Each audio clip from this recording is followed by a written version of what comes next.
Սիրտը սեքս է ուզում, բառի ուղիղ իմաստով։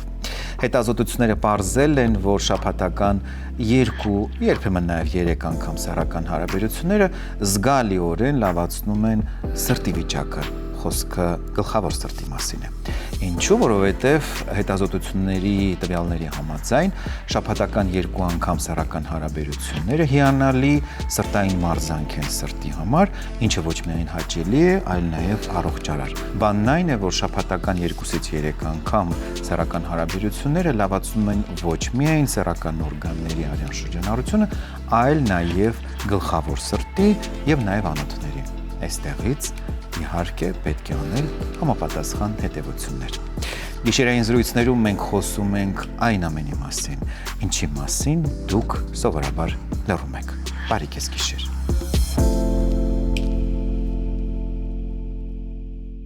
Այս թեման շրջապատված է բազմաթիվ միֆերով,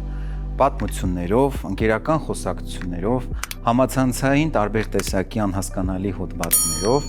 եւ պատահական չէ, որ այս թեման չափազանց ուշագրավ է։ Այսօր գիշերային զրույցների հյուրը Երևանի Պետական բժշկական համալսարանի սեքսոլոգիայի ամբիոնի դասախոս, սեքսապաթոլոգիայի կլինիկայի սեքսապաթոլոգ, բժշկական գիտությունների թեկնածու Ռուզաննա Ազատյանն է, ում հետ մենք քննարկելու ենք առաջին սեքսի խնդիրները։ Թեմա, որը միշտ ակտուալ է, թեմա, որը միշտ հրահրել է տարբեր տեսակի հակասական կարծիքներ։ Տիկին Ազատյան, բարի երեկո, շնորհակալ եմ մեզ հյուրընկալվելու համար։ Բարի երեկո։ Ինչ խոսք, թեման բավականին հետաքրքիր է եւ մեր պրակտիկայում մենք հաճախ ենք հանդիպում այս թեմային առնչվող զույգերին, ովքեր դիմում են մեզ եւ կուզենայի քննարկեինք այն հարցը, թե ինչով է այդքան ակտուալ այդ առաջին հարաբերությունը եւ ինչ է տեղի ունենում հոգեկանի հետ, ինչով է պայմանավորված, որ առաջին հարաբերությունը կարող է թողնել իր հետքերը, հետևանքները եւ դրանով իսկ ուրվագծել սեռական կյանքի սցենարը կամ լավ կամ վատ առումով։ Իսկապես ամենաակտուալ խնդիրներից է, քանի որ մենք մեր կլինիկական գործունեության ընթացքում հանդիպում ենք այն դեպքերը, որոնք որ այս կամ այն առիթով անհարթ է եղել, թե ինչով է պայմանավորված, մենք երևի կունենանք հնարավորություն քննարկելու, բայց շատ կարևոր է, որպեսզի առաջին սեռական հարաբերությունը կամ ոնց դուք եք ասում առաջին սեքսը լինի ֆիզիկական եւ հոգեկան հասունության ներքո, որպեսզի ավելի հարթ լինի, որպեսզի ավելի ապահովագրված լինեն զույգերը, ընդ որում երկու սեռերն էլ ապահովագրված լինեն այս կամ այն խնդիրներով, այսինքն ֆիզիկապես հասուն լինի, ֆիզիկապես հասուն ինչ է նշանակում, որ օրգանիզմը հասուն լինի, պատրաստ լինի սեռական հարաբերությանը եւ իհարկե հոգեպես հասուն լինի, այսինքն սեռական հարաբերությունից վտանգ չսպասի կինը կամ տղամարդը ռեալիզացիայի ֆոն չլինի իր համար, որ ինքը ցույց տա, որ ինքը տղամարդ է եւ կենտրոնանա այդ դերի վրա, ոչ թե պրոցեսի վրա, այդ դեպքում ավելի հարթ կլինի եւ ավելի խնդիրներից ապահովագրված կլինեն։ Կարևոր է այս դեպքում գիտակցված մոտեցումը։ Այո, իհարկե, գիտակցված, ոչ թե պարտադրված, ոչ թե հասարակության կողմից կամ ընտանիքի միկրոսոցիումի բռնությամբ ներքո, չէ՞, շատ հաճախ աղջիկը լինելով 30 տարեկան, երբեմն ասում են, ժամանակն է, դե շուտ արա, դե ինչին է սպասում, դե ժամանակին ասում են տունը մնացիր։ Հիմա էլ են գուցե ասում, դե հիմա մի քիչ տարիքը առաջին հարաբերության փոքր ուշացել է, ոչ թե առաջին հարաբերության, այլ ամուսնության, մի փոքր ուշացել է այդ փաստը, հետո հիմա մի փոքր առաջին սեռական հարաբերությունը գուցե չի համընկնում ամուսնության հետ, գուցե մի փոքր փոխվել է, բայց այնուամենայնիվ այդ խարանը, որ կա, որ գրեթե բռնության է ենթարկվում, ոչ թե կինը հարաբերություն է ունենում, որովհետև ցանկություն կա, որտեվ հասուն է, որտեվ ունի սիրված, սիրվելու ցանկություն, այլ որ պետք է։ Այդ դեպքում ավելի խնդիրները ավելի հաճախ են հանդիպում։ Հաճախ մենք լսում ենք նման ձևակերպումներ, ճիշտ տարիք, ճիշտ պահ, որը դառնում է արդեն շատ դեպքերում ճնշող, մանավանդ երբ անցնում է ինչ-որ տարիքային սահման, ասում են դե արդեն ժամանակն է, դե տարիքն է արդեն, որն է այն սահմանը եւ ինչպես մոտենալ այդ հարցին, հատկապես երբ գործ ունենք այն դեպքերի հետ, երբ այն կարծես թե պարտադրվում է, ճնշվում է եւ հիմնականում իհարկե այն ուղղությամբ է տարվում, որ իհարկե արդեն ճիշտ տարիքն է, որ անձը ունենա սեռական հարաբերություն, հատկապես եթե միջի այդ փորձ չի ունեցել։ Տեսեք, քանի որ մենք խոսեցինք հասունության մասին, ամեն անձ սեռից անկախ այդ հասունացման տարիքը տարբեր է, ասենք մենք ասում ենք մինչև 25 տարեկանը, բայց այնուամենայնիվ տարբեր է այդ տարիքը։ Հետևաբար զուտ միայն տարիքով կապել սխալ կլինի, սահմանը դա հասունության անհատական հասունության շեմն է, երբ կա ֆիզիկական հասունություն, երբ այդ process-ում կինը կամ տղամարդը իրենց զգում են ցանկալի եւ ունեն սեռական ցանկություն եւ վտանգ չկա, ապահով են, հարգված են եւ սիրառատ, այսինքն սեր կա, էմոցիա կա եւ կա հասունացման, ֆիզիկական հասունացման փաստը արդեն ապահովագրված է ավելի ներդաշնակ, խաղաղ սեռական հարաբերություն, անկախ ելքից, գիտեք, անկախ ելքից թե ինչ կլինի, որովհետեւ շատ հաճախ հատկապես կանանց սպասելիքներ իրականություն անհամատեղելիությունից խնդիր է առաջանում։ Կնոջ պատկերացումները որտեղից են սկսում, հա, դիվիշնիկը հայերեն չգիտեմ ոնց է, դիվիշնիկներից, ընկերներից, հա, նախամուսնական այդ խնջույքից, ֆիլմերից, գրքերից, որտեղ գուցե մի փոքր ավելի ռոմանտիկ է,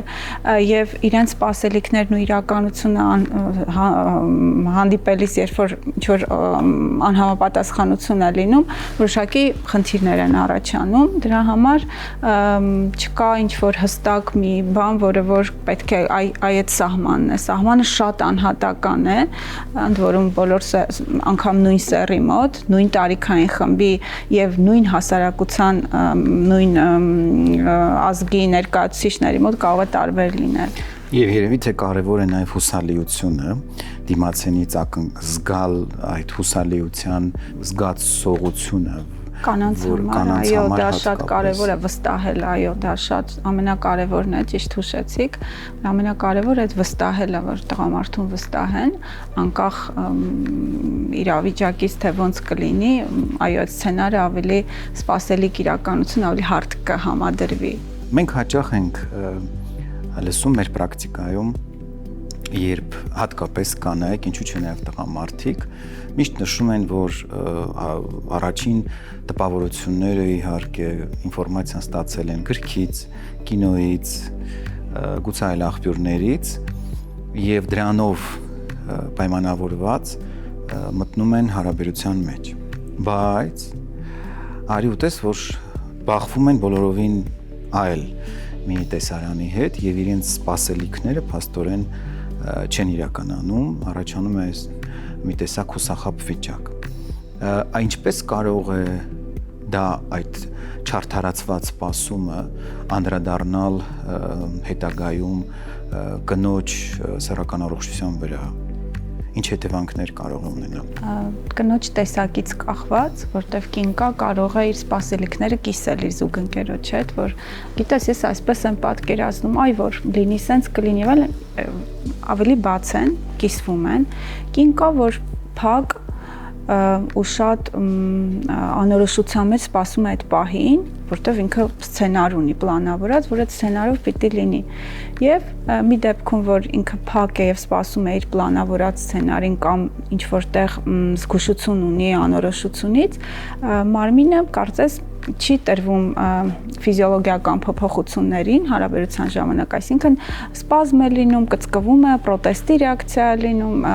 դիմադրում է եւ մկանները կծկվում են, որ իրեն պաշտպանում է, որտեվ հնարավոր է սցենարը խառնվի իրար եւ նաեւ խառնվում է եւ կծկվելով ու դիմադրելով առաջանում է խնդիր, ցավ, որը իրականում նորմալ չէ, պիտի չլինի ցավ, բայց ցավ է առաջանում զուտ այդ դիմադրության ռեակցիայից, Հետո դրանից հետո հաջորդում է վախը ցավից, դե վախն էլ ցավից արդեն մենք մեր կլինիկական գործունեության ժամանակ ամենահաճախ հանդիպող խնդիրներից մեկն է, մենք առնչվում ենք վագինիզմի հետ։ Երբ որ անհնարին է դառնում առհասարակ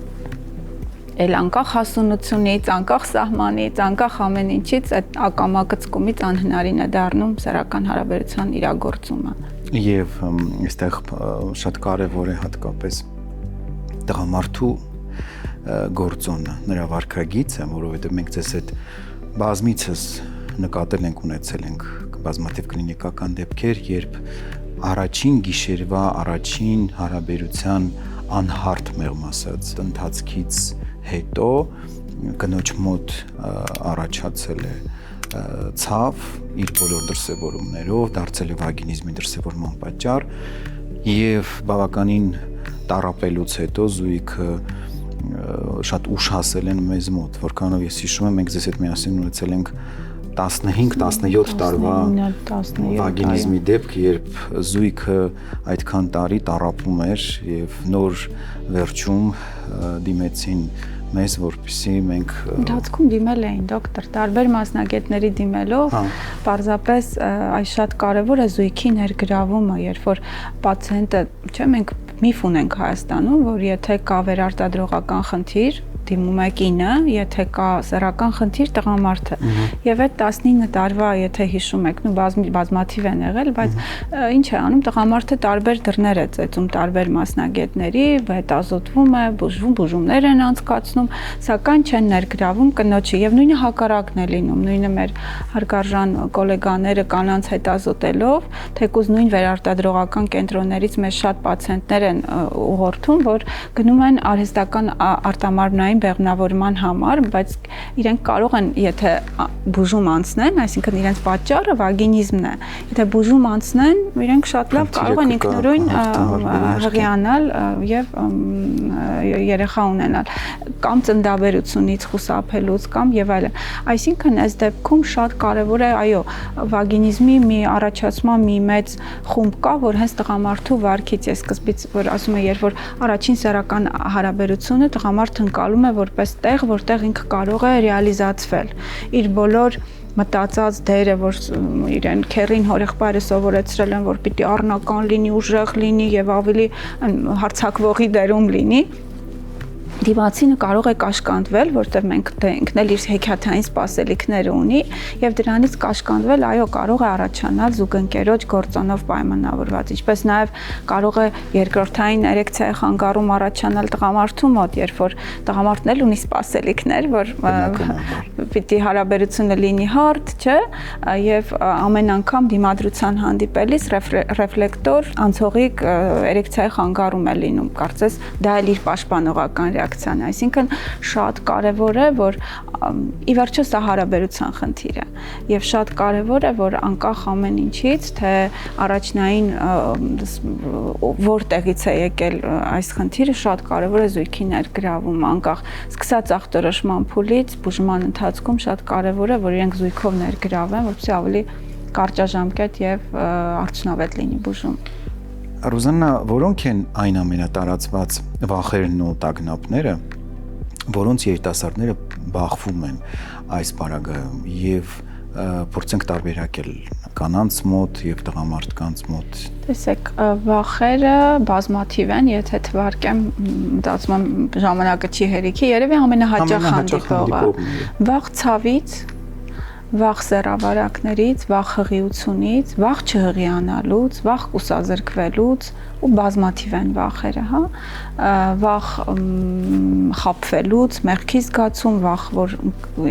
կընկնեն այդ իրավիճակի մեջ առհասարակ, վախերը բազմաթիվ են, երևի ամենահաճախ հանդիպողը սրանք էին։ Իսկ տղամարդկանց մոտ առաջին սեռական հարաբերությունից վախերը կատարման վախը, չէ որ ամեն դեպքում ինչքան էլ տղամարդը ունենում է փորձ, բոլորս գիտենք, որ քիչ է լինում, որ կույս աղջիկների հետ լինեն եւ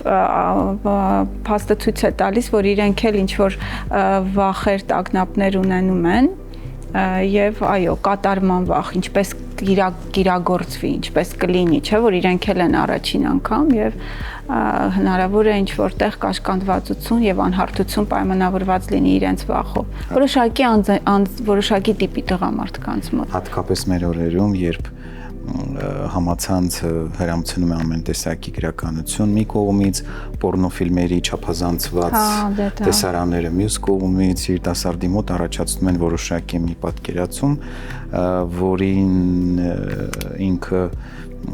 սպասում է առաջին հարաբերության ժամանակ, բայց Այո, իհարկե, գիտեք, հենց միջև հաղորդումը դա է մտածում, որ մի հիմա գուցե աշխարհում, չեմ կարող ասել միայն Հայաստանում, մի տեսակ իրականությունը եւ լսածը, ներկայացվածը այլ է։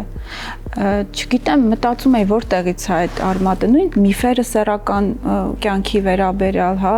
մենք գիտենք մեր կայքում ամենաշատ հաճախակի տրվող հարցերից մեկը որն է, չափերի մասին այդ ֆիքսվածություն, այո, այդ ինչ որտեղ միմյանց հետ խոսելու, այդ գլուխ գովելու հանգամանքը, չէ, անկախ ամեն ինչից մենք մասնագետներ ենք, մենք հասկանում ենք, մենք ունենք չափանիշներ, այո, իհարկե կան օբյեկտիվ կրիտերիաներ, որ մենք դա հասկանում ենք, իրականությանը չի համապատասխանում, բայց չէ որ այդ մարդիկ խոսում են նաև այլ տեղեր, ինչու՞ չէ, բլոգերներ կան նման, որ այդ դեզինֆորմացիան տարածում են, իսկ մենք շատ լավ գիտենք մեր մասնագիտության մեջ ինֆորմացիայի եւ սխալ ինֆորմացիայի դերը։ Ինֆորմացիայի բացակայությունը մի խնդիր է, սխալ ինֆորմացիան երկրորդ խնդիրը, որ այո, մենք խոսում ենք պատճառներից, որ մի պատճառ էլ դա է, սխալ է, շատ հաճախ կանայք սեռական հարաբերություն, առաջին սեռական հարաբերությունից հետո պատմում են, գիտեք, կարծես ուզենան իրենց հերոսացնեն եւ շատ դժվար են պատմում, որ շատ դաժան էր, շատ դժվար էր, ես հաղթահարեցի դա եւ այլն, իսկ կողքը կարող է գտնվել մի կին, որը որ մի փոքր ավելի զգայուն է, ավելի անինքնավստահ է, անհամարձակ է, կարծես ներշնչվում է այդ ասածից եւ ինքը պատրաստվում է նույն տանջանքները կրելու եւ արդեն ինքը պատրաստված է, որ պիտի հաղթահարի այդ անասելի անհաղթահարելի բարիերը եւ արդեն լարվում է։ Ես հիշեցի, երբ ձեր խոսքից մեր մի քանի կլինիկական դեպքեր, երբ կին այցելուն, վագինիզմով տառապող, մի քանի տարվա խնդիր ունեցող պատմում էր, որ երբ ընկերուհուց լսել է իր առաջին սեռական հարաբերության մասին, ընկերուհին պատմում էր, թե ինչ սարսափելի տեսարան է դա եղել, անտանելի ցավ է եղել, ինքը հազիվ է դիմացել եւ իսկ մենք բոլորս գիտենք վագինիզմով առավել հաճախ տառապում են այն կանայք, ովքեր ավելի զգայուն են, ավելի ներշնչվող են եւ փաստորեն ինքն էլ չէր մտածում, որ այդ խնդրին կարող է ինքն էլ առնչվել, բախվել ու հենց իր առաջին իսկ հարաբերության ժամանակ տպավորված լինելով ընկերուհու պատմածով հայտնվում է նման իրավիճակ։ Այսինքն արդեն իրենք գնում են առաջին սեռական հարաբերության, ոնց որ մարդը գնում է պատերազմ, պաշտպանվելով, չէ՞, ինչ որ մի ռազմի դաշտ է, որ պիտի լավ զրահապատ լինեն, հա։ Դրա համար արդեն այդ նախապես նախատրամադրվածությունը իրենց չի թողնում, որ այդ մնացած փուլերը հարթանցնեն։ Դրա համար երևի դրա միակ փրկությունը դրա մասին խոսելն է։ Խոսել զուգընկերոջ հետ լինի են, մենք գիտեք, որ թերապիայի ժամանակ անում ենք կոմունիկացիոն թերապիա, որպեսզի օգնենք մարդիկ խոսեն։ Շփվեն անկեղծ, այսինքն դա ամոթ չի, որ ես վախ ունեմ, դա ամոթ չի, որ ես լսել եմ մի բան, ուզում եմ հասկանամ, տենց կարա լինի, ես, այսինքն սրա միակ կանխարգելումը արտահայտվելն է։ Ի վերջո, հա, մի կարևոր բան էլ, որ պարտադիր չի այդ օր այդ պահին լինի, երբ որ իրենք պլանավորել են։ Երբ որ պլանավորել են ու գալիս է այդ մտքերը, կարելի է պրոստը խոսել, որ գիտես, չէ, այս պահին sense մի բան է միտքս գալիս։ Ու հարթվի, օքեյ, վաղը կլինի։ Բայց այդ ու բոլորովին պարտադիր չի, որ դա լինի հենց հարսանիքի։ Իհարկե, ոչ թե պարտադիր չի, ցանկալի չի։ Ցանկալի չի, ինչպես մենք հաճախ ասում ենք։ Իհարկե, ցանկալի չի, որովհետև դա պիտի լինի։ Այո, իհարկե, իմիջիալոց Կամասուտրան հիշեցի, որ այդ ուսմունքը առհասարակ ոնց է, որ այնտեղ մի երկու շաբաթ զույգը իրար հետ հարմարվում են, ուսումնասիրում են, իրենց զգայական զգացողությունն են մարզում, այո, մարմնական շփում, էրոտիկ շփում։ հա, մինչև սեքսուալը, լիբիդոյի փուլերը հիշեցի, մինչև սեքսուալը էրոտիկ շփումներն են, որ այդ կնոջ կարծես վախնել, վախը ոնց են բուժում, չէ, վախ առաջացնող գործոնի հետ կամաց հարմարվում են։ Նույն մեխանիզմը մի քիչ իրար հարմարվեն, մի քիչ ինչու՞ չէ իրար հետ այլ ոլորտներում էլ մի քիչ հարմարվեն, որ դա լինի սպոնտան։ Ինչը շատ ճիշտ է։ Այո, իհարկե, որ շատ գրագետ, ճիշտ, սիրառատ, ներդաշնակ, այո։ Ռոզաննա, մենք շատ հաճախ առնչվում ենք այս ցավոտ եւ կնճռոտ խնդրին, որը կոչվում է կուսություն, որը դառնում է շատ դեպքերում դատավճիռ ընտանիքի հետագա գոյության համար։ Արկայությունը թե բացակայությունը։ Հենց դրա մասին եմ ուզում խոսել, որպես մասնագետ, ինչպես եք մոտենում այդ հարցին, ինչ գնահատական կտակ, հատկապես այն դեպքերում, երբ կնոջը փորձում են գնահատել եւ տալ համապատասխան որակներ կուսաթաղանթի արկայության կամ բացակայության պայմաններով։ Քանի որ ես որպես մասնագետ գնահատում եմ անկեղծությունը, վստահությունը, հետեւաբար իրենք են որոշում, հա, խաբել ինքն իրեն, ապրել մի կյանքով պահպանել կուսաթաղանթը, որը որ չեմ կարող ասել դա ավելի լավ է իրենց տեսանկյունից, լավ չակերտավոր քան առանց դրա, հետեւաբար շատ կարևոր է միջանձնային հարաբերություններում անկեղծությունը։ Հետեւաբար չեմ կարող կուսության այդպես շատ հստակ ասել, լավ է որ աղջիկը կույս է, բայց մնացած բաները կան, թե լավ է որ կույս չէ, բայց մարդը անկեղծ է գտնվել իր զգացմունքների, իր առհասարակ ինքն իր արարքի համար զգացել է եւ պատասխանատու է դրա համար։ Վերջի վերջում մենք մեր պրակտիկայում շատ ենք ունեցել դեպքեր, երբ այդ կուսություն ասվածը պահպանված է եղել կամ վերականգնված է եղել, բայց դրա դիմաց կամ դրա փոխարեն փորձարկված են եղել սեռական կյանքի փոխարինող բոլոր մյուս տարբերակները։ Ես չգիտեմ, օրինակ եթե լիներ մի թաղանթ Բերանի հատվածում համբյուրը չէր կարել, այսինքն այդ թաղանթն է որոշում մաքրության անարատության աստիճանը, որովհետև ինձ համար կան ավելի այլ բաներ միջանձնային հարաբերության մեջ եւ ի վերջո նորից եմ կրկնում, ես գնահատում եմ անկեղծությունը, վստահությունը, երբ որ զույգի կյանքը, համատեղ կյանքը սկսում է ստի վրա, այսինքն եթե աղջիկը կարող է մի կաթիլ արյուն ցույց տալով բազմիցս վերականգնած կուսաթաղանթով հարաբերություն ստեղծի, ու մի աղջիկ, որ մի անգամ սիրել է, տրվել է իր զգացմունքներին եւ ինչ որ մի բան չի ստացվել տվյալ զուգընկերոջ հետ, որն է կոչվում մաքուր, դժվարում եմ ասեմ։ Ռոզաննա, շատերը առաջին հարաբերության ժամանակ սպասում են հաճույքի, սպասում են օրգազմի, սպասելիքները շատ են եւ բախվում են հիասթափության, հատկապես եթե ունենք այս դեպքում ցավային խնդիրներ, ցավային խանգարումներ։ Ես կուզեի խոսենք հետևանքների մասին, որոնք են բարդությունների հետևանքները, որոնց պետք է անպայման զույգը ուշադիր լինի։ Տեսեք, առաջին հարաբերությունը իրականում կարող է լինել ճակատագրական, որովհետև ցավի եւ բացասական հետևանք թողած հարաբերությունը կարող է հետո էլ վատ լինի, այսինքն հարաբերություն, որից հուսախաբություններ են լինում եւ այլն, այո, հետո ազդում է դա որոշակի անձի տիպերի, որտեղ մարդկա կարող է այդ պահը մոռանա, մի մարդկա կենտրոնանում է դրա վրա։ Երբ որ առաջին հարաբերությունը լինում է հարգանքի, սիրո, ջերմության, վստահության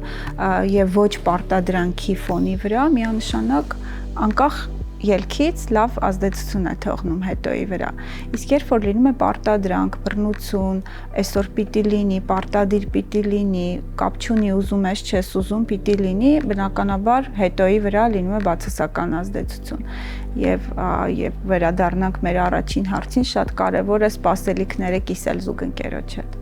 Իսկ հաճույքի մասին բնականաբար առաջին հարաբերությունը կարա հաճույք չլինի, անգամ մենք գիտենք, որ կան դեպքեր, որ առաջին երեխայից հետո է կինը հատկապես ունենում հաճույք, եւ դա էլ է սպասելիք իրականություն անհամատեղելիության մասին խոսում։ Երբեմն հիմիկվա երիտասարդները մեդիայի այդ լուրերով ողողված 1-2 ամիս սեռական կյանքով ապրելուց հետո դիմում են բժշկի, որ խնդրում ենք օգնեք, եւ եթե բժիշկը ինչ որտեղ ոչ բարեխիղճ գտնվի, կարող է զբաղվել դրանով, բայց դա խորհուրդ չի տրվում, որտեղ իրենք պիտի ադապտացվեն, օրգանիզմը պիտի նաեւ այդ ֆոնի վրա հասունանա եւ ֆիզիկապես եւ հոգեպես, որպեսզի վերապրի հաճույք։ Իհարկե այս դեպքում, ինչպես դուք նշեցիք, խնդիրները կարող են ավելի ու ավելի շատանալ եւ մենք հաճախ նաեւ մեր պրակտիկայում նկատում ենք, որ առաջին գիշերվա հարթ եւ անհարթ լինելուց է կախված նաեւ տղամարդու առողջությունը եւ մեզ դիմում են նաեւ այդ հարցով տղամարդիկ, ովքեր նշում են, որ հարաբերությունը չի ստացվում, չի ստացվել, ոմանք կանգատվում են վաղաժամ սերնաժայթքումից, ոմանք էլ էրեկցիայի խանգարումից եւ սրանք բոլորը այդ առաջին սեքսի տխուր հետևանքներն են։ Ինչպես արդեն հասկացանք, անչափ կարևոր է առաջին հարաբերության ներդաշնակ ընթացքը։ Եթե առաջին հարաբերությունը ընթացել է անհարթ, այն թողնելու է իր հետևանքները եւ տուժելու է թե կնոջ, թե տղամարդու սեռական առողջությունը։ Սակայն խնդիրը լուծելի է, սա սեքսոլոգիական խնդիր է, որը ժամանակի ընթացքում հնարավոր է իհարկե վերականգնել եւ այս հարցում մեզ կարող է օգնել մեր հաղորդման գործընկեր Հայսամ ընկերության Դապոքսեցին եւ Տադաֆորտ դեղամիջոցները։ Եթե տղամարդը նշում է, որ ունի վաղաժամ սերմնաժայթքում, ապա պարտադիր պետք է գտնել, հայտնաբերել վաղաժամ սերմնաժայթքման պատճառները, այսինքն անցկացնել համապատասխան հետազոտություն, որից հետո արդեն անցնել բուժման։ Դապոքսեցինը բուժման ընթացքում արդյունավետորեն օգնում է երկարաձգելով սեռական ակտի տևողությունը եւ ունի 2 դոզավորում՝ 30 եւ 60։ Դոզան ընտրում է բժիշկը ելնելով խնդրի վաղեմությունից ու խորությունից։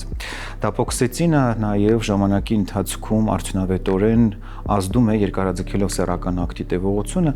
ինչը շատ կարևոր է հատկապես բոլոր այն զույգերի համար, ովքեր նոր են սկսում իրենց սեռական կյանքը։ Եթե տղամարդը նկատում է, որ թուլացել է պոտենցիան, որը նույնպես շատ դեպքերում կարող է նկատվել ձախողված առաջին հարաբերության ժամանակ կամ դրանից հետո, ապա սա նույնպես լուծելի խնդիր է եւ պատճառները հայտնաբերելուց հետո օգնության կարող է հասնել Տադաֆորտ դեղամիջոցը, որը ունի 2 դոզավորում՝ 5 եւ 20։ 5-ը նախատեսված է ամենօրյա օգտագործման դեպքում, իսկ 20-ը պլանավորված հարաբերությունից առաջ։ Ուշադրություն, 2 դեղամիջոցներն էլ ունեն կողմնակի ազդեցություններ, հակացություններ, որոնց մասին պարտադիր բժիշկը պետք է իրազեկի պացիենտին։ Տադաֆորտը ունի բարձր արդյունավետություն, որի մասին պացիենտները նշում են բուժման հենց իսկ սկզբնական ժամանակահատվածում։ Ի տարբերություն նախորդ սերնդի ներկայացուցիչների, այս դեղամիջոցը տարբերվում է նաև նրանով, որ արագ է ազդում եւ սեռական խանգարումները հնարավոր է լինում բուժել շատ կարճ ժամանակահատվածում։ Ռոզաննա, խոսենք բուժման եղանակներից։ Մենք բազմիցս մեր պրակտիկայում տեսնում ենք, որ խեղճ զույգերը տառապել են անցնելով երկար ճանապարհ եւ նույնիսկ ունեցել ենք դեպքեր, որ հուսալքված դիմել են արդեն բարձրյալ ուժերին, մտածելով, որ անեծք է, թուղթուգիր է, փորձել են այդ եղանակով լուծել եւ նոր հետո դիմել են մեզ։ Որոնք են բուժման հիմնական ուղղությունները։ Նախ ասեմ, որ պետք չի տառապեն, պետք չի հուսալքվեն, որտեղ այդ խնդիրը լուծելի է եւ ամենաառաջինը մեզ հարցնում են, դա բուժվում է, այո, բուժվում է, ավելի արդյունավետ կարճաժամկետ, երբ որ խնդիրը արագ են ճանաչում եւ հնարավորինս շուտ են դիմում, ոչ թե տարիներ հետո։ Բուժման մեթոդները ամենակարևոր մեխը բուժման դա զույգային թերապիան է։ Պարտադիր զույգով ներգրավեն բուժման մեջ, անհատական թերապիան կնոջ եւ տղամարդու հետ, վարքային թերապիան, երբեմն առանձնության դեպքում դեղորայքային թերապիան իրականացում է կոմպլեքս, այսինքն իրար հետ, թե որն է առաջնային խնդրի առաջացնող պատճառներից է կախված, եւ կարևորը, ամենակարևորը զուգընկերուհու ներգրավելն է եւ պիտի ավելացնեմ, որ մեզ մոտ զույգով է իրականացվում, այսինքն մենք աշխատում ենք, բժիշկներս էլ ենք զույգով աշխատում, հա, կին եւ տղամարդ բժիշկներ աշխատում են զույգի հետ, բավականին արդյունավետ է եւ կարճաժամկետ։ Եվ դա մեր մասնագիտության առանձնահատկություններից մեկն է, որ զույգ բժիշկը աշխատում է զույգի հետ, որպեսզի բուժումը լինի ավելի լիարժեք եւ ամբողջական։ Այո, իհարկե, որովհետեւ երբեմն կին եւ ամուսիններն էլ են մի խնդիր ավելի շատ կարող են տղամարդ բժշկի հետ հեշտ կիսվել, մյուսը կնոջ հետ եւ մենք մեկս մյուսի լրացնելով փորձում ենք ամենը անել, որպեսզի այդ ավելի, քանի որ միևնույնն է, ինչքան էլ մենք հորդորենք, դիմում են երկար ժամանակ հետո, այսինքն երկար տառապելուց հետո, որ ամեն հնար իրագործում ենք, որ հնարավորինս շուտ հաղթահարեն խնդիրները։ Ռուզաննա, անչափ շնորհակալ եմ սպառիչ պատասխանների համար, թեման անսպառ է, ինչքան խոսենք, սկիզբ ու վերջ չկա, հատկապես երբ հիշում ենք մեր կլինիկական դեպքերը, պատմությունները։ Շնորհակալություն, վստահ եմ մեր հաղորդումը դիտելուց հետո շատ շատերը կստանան իրենց ուզող հարցերի պատասխանները, իսկ նրանք, ովքեր որ արդեն իսկ առնչվել են այս խնդրին, իհարկե առանց վարանելու եւ առանց հետաձգելու կդիմեն համապատասխան մասնագետների օգնությանը։ Շնորհակալություն։ Ձեզ էլ շնորհակալություն։ Սեռական այբուբեն խորագրի ներքո ես պատասխանում եմ բոլոր այն հարցերին, որոնք դուք ուղարկում եք մեզ։ Շնորհակալություն մեզ հետևելու եւ հարցեր հղելու համար։ Մեզ համար անչափ կարեւոր է ձեր վստահությունը։ Իսկ այժմ հարցը։ Մի հարց ունեմ։ Ինձ մտահոգում է իմ ամուսինը։ Նա իր սեռական կարիքները բավարարում է այլ կերպ։ Հաճախ թաքուն նայում է պոռնոֆիլմեր եւ ձեռնաշարժությամբ զբաղվում։ Ինձ թվում է, որ սա ազդում է մեր հարաբերությունների վրա։ Չեմ հասկանում, ինչով է պայմանավորված։ Շատ հազվադեպ ենք հարաբերություն ունենում։ Ինչ անեմ, ինչպես վարվեմ։ Պետք է նշեմ, որ ձեր նշած հարցը բավականին տարածված է եւ ունի մի շարք պատճառներ։ Նախ եւ առաջ մենք պետք է հասկանանք, թե երբանից է սկսել խնդիրը եւ արդյոք ունի այն պատճառներ, մասնավորապես կապված օրինակ միջանձնային հարաբերությունների հետ, գուցե եղել են կոնֆլիկտներ, որից հետո տղամարդու մոտ առաջացել է այս խնդիրը։ Երբեմն պատճառներից մեկը սեռական անբավարար վիճակն է, մասնավորապես երբ տղամարդը սեռական հարաբերություններից չի ստանում այն, ինչ որ պետք է ստանար։ Նման դեպքերում տղամարդը կարող է դիմել պոռնոֆիլմերի օգնությանը, ինչը չափավոր նորմալ է։ Ինչու եմ շեշտում չափավոր։ Պոռնոֆիլմ նայելը հանցանք չէ, եւ երբեմն տղամարդը, երբ ունենում է բավականին բուռն ֆանտազիաներ, որոնք անկողնում չի կարողանում լիարժեքորեն բավարարել, կարող է դիմել պոռնոֆիլմի օգնությանը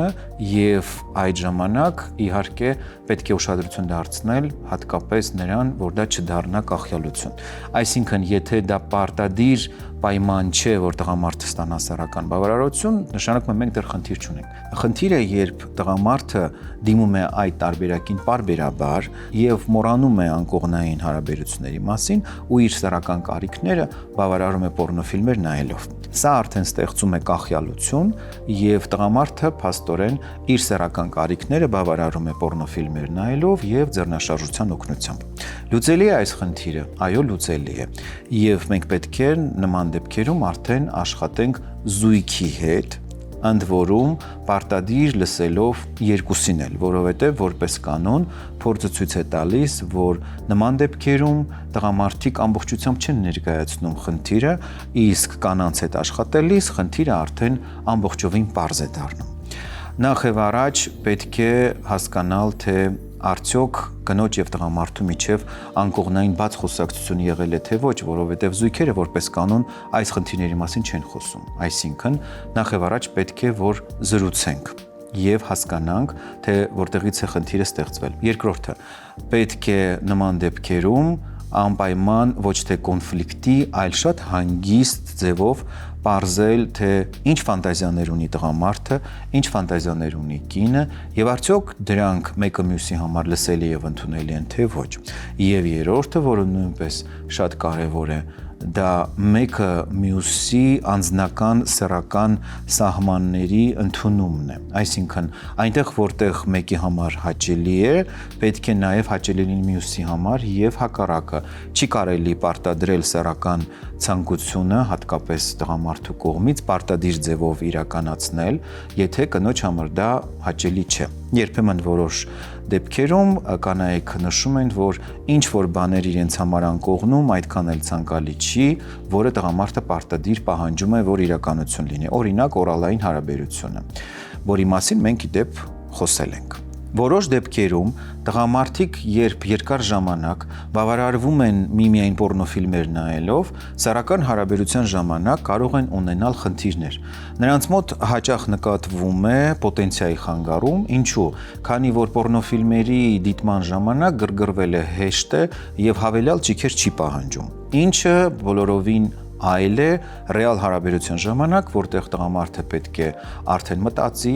դիմացինին բավարարելու, հաճույք պատճառելու մասին, որի արդյունքում նրա մոտ կարող է նկատվել սեռական թուլություն։ Խնդիրը լուծելի է եւ այս դեպքում բնականաբար պետք է բուժման մեջ ընդգրկել համապատասխան խթանիչներ, թե քիմիական, թե բուսական։ Դա արդեն ընտրում է բուժող բժիշկը։ Ժամանակի ընթացքում սեռական ֆունկցիան կարգավորվում է, բայց կարգավորվում է միայն այն դեպքում, երբ զույգը սկսում է ապրել կանոնավոր սեռական կյանքով, աստիճանաբար հրաժարվելով պոռնոֆիլմերից։ Թեև ինչպես նշեցի, պոռնոֆիլմ դիտելը հանցանք չէ, երբեմն մենք բուժման ժամանակ զույգին խորհուրդ ենք տալիս միասին դիտել պոռնոֆիլմեր սեռական հաճույքը ավելի ընդգծված դարձնելու համար։ Եվ բուժման ժամանակ խթանիչների օգտագործման դեպքում տղամարդու մոտ արդեն սեռական ֆունկցիան ժամանակի ընթացքում կարգավորվում է։ Այս հարցում մեզ հրաշալիորեն կարող է օգնել մեր հաղորդման գործընկեր Bonfarm ընկերության մեգապոտենցին լոնգ բուսական հավելումը։ Ինչպես նշեցի, այն բուսական է եւ ունի բավականին շատ հարուստ բաղադրակազմ, բաղկացած վիտամիններից եւ միկրոէլեմենտներից։ Մեգապոտենցին լոնգը ամենահարմար տարբերակն է հատկապես այն տղամարդկանց համար, ովքեր ինչ-ինչ պատճառներով խուսափում են քիմիական խթանիչներից։ Ինչու արդեն նշեցի, կազմը բավականին հարուստ է, այնտեղ կան շատ միկրոէլեմենտներ, վիտամիններ։ Մեգապոտենցինի տուփում վիտամիններն ու միկրոէլեմենտները առանձնացված են առանձին տարաներով եւ ընդունվում են զատ առավոտյան եւ երեկոյան։ Բուժման արդյունավետությունը արդեն իսկ նկատելի է լինում բուժման հենց սկզբնական ժամանակահատվածում։ Ինչպես հասկացաք, խնդիրը լուծելի է, պարզապես պետք է ժամանակի ընթացքում հասկանալ, որ վիրտուալ աշխարհը, մասնավորապես պոռնոֆիլմերով տարվելը գուցե հաճելի է, գուցե գայթակղիչ է, բայց ժամանակի ընթացքում առաջացնում է կախյալություն, որից պետք է ձերբազատվել։ Եղեք առողջ եւ երջանիկ։ Ավարտվեց եւս մի գիշերային զրույց, որը վստահ եմ օգտակար էր։ Գտեք մեզ յուրաքանչյուր ուրբաթ ATV եթերում։ Իսկ համացանցում դա կարող եք անել ամեն օր, ամեն ժամ, յուրաքանչյուր պահի, բայց սպասեք, գտնելու ձատ նաև տարածեք մեր տեսանյութերը։ Դրանով իսկ դուք ավելի գրագետ եք դարձնում մեր հանրությանը։ Տարածելու ձատ մի մոռացեք սրտիկել, լայքել։ Դա նույնպես շատ կարևոր է եւ շնորհակալություն մեզ վստահելու համար։ Մենք խոսում ենք այն ամենի մասին, ինչի մասին դուք լռում եք։ Կհանդիպենք հաջորդ գիշեր։